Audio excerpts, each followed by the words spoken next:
Hello. In my previous video I explained how a lot of relevant science had been ignored during the COVID epidemic and lockdowns. If, as I believe, the government's top scientific advisors cannot be fully trusted to tell us the truth, who can we trust? Who can we rely on for nutritional, medical and scientific advice?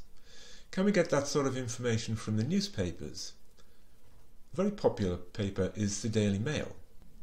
In 2019, they said, 1 egg a day lowers your risk of type 2 diabetes. Controversial study says it promotes fatty acids that protect you from the disease. And 18 months later, they said, eating just 1 egg a day increases your risk of diabetes by 60%, study warns. This is not the first time, of course, that they've contradicted themselves. Previously, they have published why the British fry-up is the healthiest breakfast of all. 2 years earlier they said traditional full English fry-up may raise risk of bowel cancer by 63%. If you are searching for diet advice in the Daily Mail and other newspapers, I think you're probably going to be confused. Which study will you believe? Will you completely change your diet each time the paper prints a new story? So who can we trust? Most people trust their doctor to give them good health advice. Has that always been true? More doctors smoke Camels than any other cigarette. Viceroys filter the smoke. As your dentist, I would recommend Viceroys. I know these adverts are from a long time ago, but the companies that were willing to pay doctors and dentists to endorse their products are still keen to do it. They're just more subtle nowadays. And no, I'm not suggesting all doctors are corrupt, but they can be encouraged to advise one thing over another. Who else can we trust? How about our politicians? Can we trust our politicians? Health Secretary Matt Hancock was a liar and an unfaithful cheat, but he may have been influenced by his boss, of course. I hope I'm right in saying that I don't think many of us really trust our politicians. So who can we trust? Who can we trust to give us good dietary advice? Well, in several of my previous videos, I've demonstrated the national dietary guidelines advocated by this government and governments around the world isn't fit for purpose, and its high carbohydrate, low fat diets are in fact causing obesity and diabetes and metabolic syndrome. There are, of course, other organisations offering dietary advice. In Britain there's one called the British Nutrition Foundation. That sounds like a nice title. It is a charity that exists to advise people on a healthy diet. Of course, being a charity, it needs sponsors so that it can function. Here is a list of the main sponsors of the British Nutrition Foundation as of 2015. To name a few: Kellogg's, Coca-Cola, Tate & Lyle, British Sugar, McDonald's, PepsiCo. How confident are you that an organisation that is absolutely dependent on the world's greatest purveyors of sugar and ultra-processed food is going to provide you with healthy, unconflicted, unbiased advice? How about the world of science? Surely we can trust the world of science, scientific publications, research papers published by professors in universities. This lady disagrees. It is simply no longer possible to believe much of the clinical research that is published, or to rely on the judgment of trusted physicians or authoritative medical guidelines. I take no pleasure in this conclusion, which I reached slowly and reluctantly over my 2 decades as an editor of the New England Journal of Medicine. The New England Journal of Medicine is one of the most prestigious scientific journals in the world. Marcia Angel is a very highly respected medic and author. She would not say these things lightly. One of the other top scientific journals, of course, is the British Lancet. Dr. Richard Horton is the editor. Much of the scientific literature, perhaps half, may simply be untrue. Science has taken a turn towards darkness. How can half of all scientific papers be unreliable? How does that happen? Well, researchers at universities need grants or gifts of money to do their research. If they can't bring any money in to their department, they might lose their jobs and can't pay their mortgages, so they're under pressure to bring money in all the time. In the past, big companies would advertise their products in the newspapers and on television.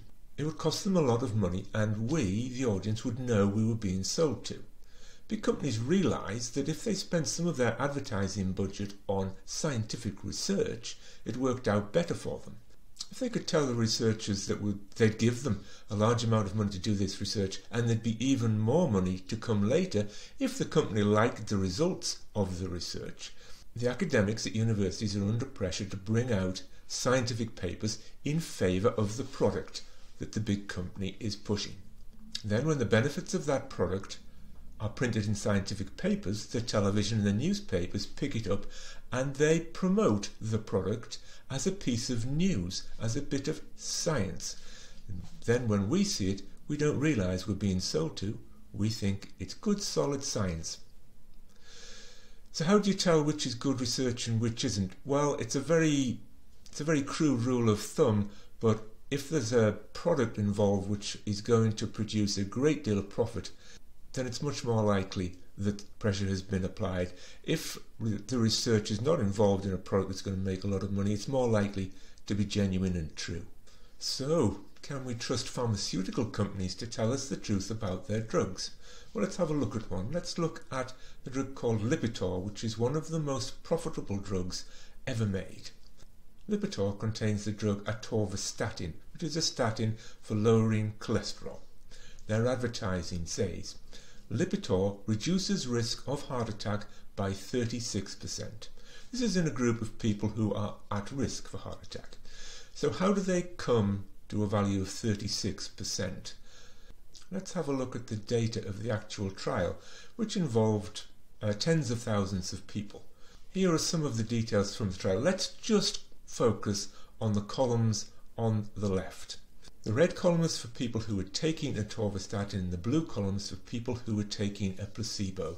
The column furthest to the left is people who did not die of a heart attack during the trial. The number of people taking atorvastatin who did not die of a heart attack was 98.1%. The people who did not die taking a placebo was 97%. As we can see at the top, the difference between the drug and the placebo is 1.1%. For some reason known only to themselves, they take that 1.1% and they divide it by the 3%. The 3% comes from the people in the placebo group who did die, and by dividing the 1.1% by the 3%, you get 36%, which is what is known as a relative risk. But if you're one of the people in this trial, whether you take a placebo or the drug, the actual difference, the absolute risk for you is 1%. But they convert it to relative risk, which is 36%. Drug companies always do this sort of thing, and they did the same thing for COVID vaccines. We were told the Pfizer vaccine reduced risk by 95%. Let's see how they worked that out. In the trial, there were just over 18,000 people who received a vaccine, and slightly more, 18,000 again, people in the placebo group who were injected with saline but didn't know what they were getting. The results showed that of the people who were vaccinated, 8 tested positive for COVID-19 and 162 tested positive in the placebo group. That seems like a big difference, but taken from groups of 18,000, the percentage of positive people in the vaccine recipients was 0.04%, and the percentage of people who tested positive in the placebo group was 0.88%. The absolute risk reduction, which is the risk of placebo minus the risk in the vaccine, is 0.84%. How do they convert that into 95%? Well, if we look at exactly the same figures again, but this time we use relative risk reduction. We take the placebo percentage, subtract the vaccine percentage, and divide it by the placebo percentage, and hey presto, it's a 95% risk reduction. Let's go back to the mainstream media and the reporting of science, what they say and what they don't say. Tens of millions of people have been persuaded or coerced into having the safe and effective COVID vaccines. These vaccines have bad side effects in considerably more people than is ever reported in the mainstream media. However, many of the adverse events are reported in the Vaccine Adverse Event Reporting System, or VAERS, in the USA. Here is a chart of the deaths from vaccine adverse events covering every year from 1990 to the end of 2021.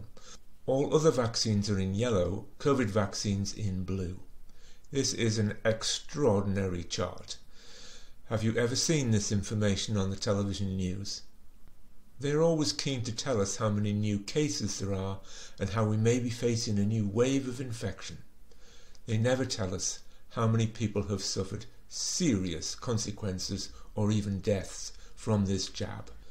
Two of the worst side effects of the COVID vaccines are blood clots and myocarditis, which is inflammation of the heart. It can lead to heart attacks and death. There is a website called covidvaccineinjuries.com. It has a compilation of peer-reviewed medical papers of COVID vaccine injuries. They have 226 published articles just on the link between myocarditis and COVID vaccines, and here is the top of that list just for confirmation.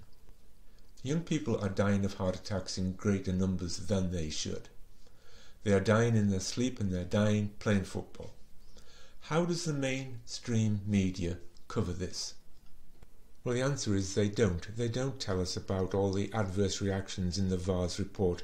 They don't tell us about all those scientific papers linking myocarditis to the COVID vaccine.